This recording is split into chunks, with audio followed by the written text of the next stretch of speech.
रही मामला सुलझने के बजाय और उलझता जा रहा है। जानकारी के अनुसार बस एसोसिएशन ने मुख्यमंत्री भजनलाल शर्मा से मुलाकात की। इसके बाद डिप्टी सीएम और परिवहन मंत्री डॉक्टर प्रेमचंद बैरवा से भी मुलाकात हुई, जिन्होंने सकारात्मक आश्वासन दिया। उसके बाद परिवहन आयुक्तों से चर्चा हुई, लेकिन सहमति नहीं बन पाई।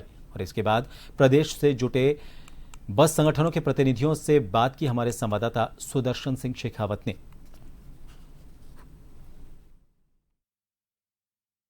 बसों की हड़ताल से आम जनता को खासी परेशानी का सामना करना पड़ रहा है और जो हड़ताल है उसके बाद मुख्यमंत्री से लेकर डिप्टी सीएम जो परिवहन मंत्री भी हैं और उसके अलावा परिवहन सचिव स्तर पर भी वार्ता हुई। सचिवालय भी बस ऑपरेटर पहुंचे और आज जयपुर में जो तमाम संगठन है, बस एसोसिएशन है, कॉन्ट्रैक्ट कैरिज है, ऑल इंडिया जो टूरिस्ट परमिट की बसें चलती है, लोक परिवहन की बसें चलती है और उसके अलावा जो स्कूली बसें चलती है, वो तमाम मिनी बस चलती है, वो यहाँ इकट्ठा हुए हैं।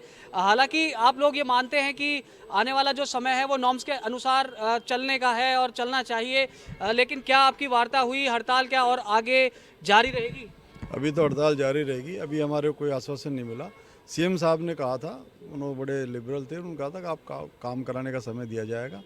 डिप्टी सीएम साहब भी था, लेकिन टीसी मैडम का थोड़ा सा रुख हमारे प्रति नरम नहीं था। तो देखो क्या रहता है, सरकार जब तक नहीं कहेगी जब तक नहीं चलाएंगे। अधिकारी अगर हम कहें तो कहीं ना कहीं इसको हम मान सकते हैं कि उनकी वजह से कुछ अधिकारी, मैं आपको निवेदन करूं कि अधिकारी ही सरकार को और सरकार के मंत्रियों को गुमराह कर रहे हैं। अधिकारियों ने आज तक, मैं टीवी के माध्यम से आपको भी ये कहना चाहता हूं कि आप पूछ लीजिए उनसे कि इन गाड़ियों पे, किस मॉडल की गाड़ियों पे क्या नॉर्म्स हैं। अगर आपको वो बता दें तो हम आपसे आइंदा जब वो बात ही नहीं करेंगे। लेकिन ये खुद असमंजस में है और उच्चाधिकारियों को और मंत्रियों को ये गुमराह कर रहे हैं। इसलिए मंत्री हमारी बात सुन रहे हैं, उनके समझ में आ रही है।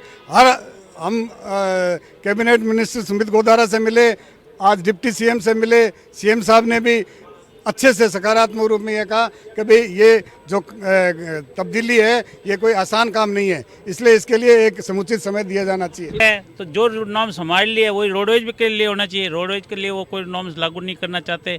हमारी बसों को पास किया, हमने कहा जब 2017 से ये कानून लागू हुआ है और आप हमारी बसें पास कर रहे हो, उसके बाद फिटनेस कर रहे हो, परमिट रिन्यू कर रहे हो, सारा कुछ कर रहे हो और आज एकदम से वो नियम लागू कर रहे हो, तो क्या उस समय आपने पास की तो वो किस नॉर्म्स के हिसाब से? जी बिल्कुल। तो अधिकारी जो है वो कहीं ना कहीं इस मामले को अटका रहे हैं। बात ये नहीं है, बात ये है कि विभाग के जो अधिकारी है वो गुमराह कर रहे हैं ऊपर सरकार को और बस ऑपरेटर को टुकड़ों में बांटने की कोशिश कर रहे हैं और एक दूसरे को लड़ा करके आपस में जो है दूर करने की कोशिश कर रहे हैं।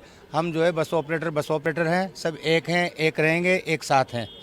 जो अधिकारी हैं वो ऑपरेटर्स को भी, लेकिन इनका साफ तौर पर ये कहना है कि सभी बस वाले एक हैं और यहाँ मीटिंग के बाद ये निर्णय लिया जाएगा कि क्यों न जो तमाम बसेस हैं प्रदेश भर में उसका ही यहाँ पर चक्का जाम कर दिया जाए। गिरधर चौधरी के साथ सुदर्शन शेखावत, जन टीवी, जयपुर।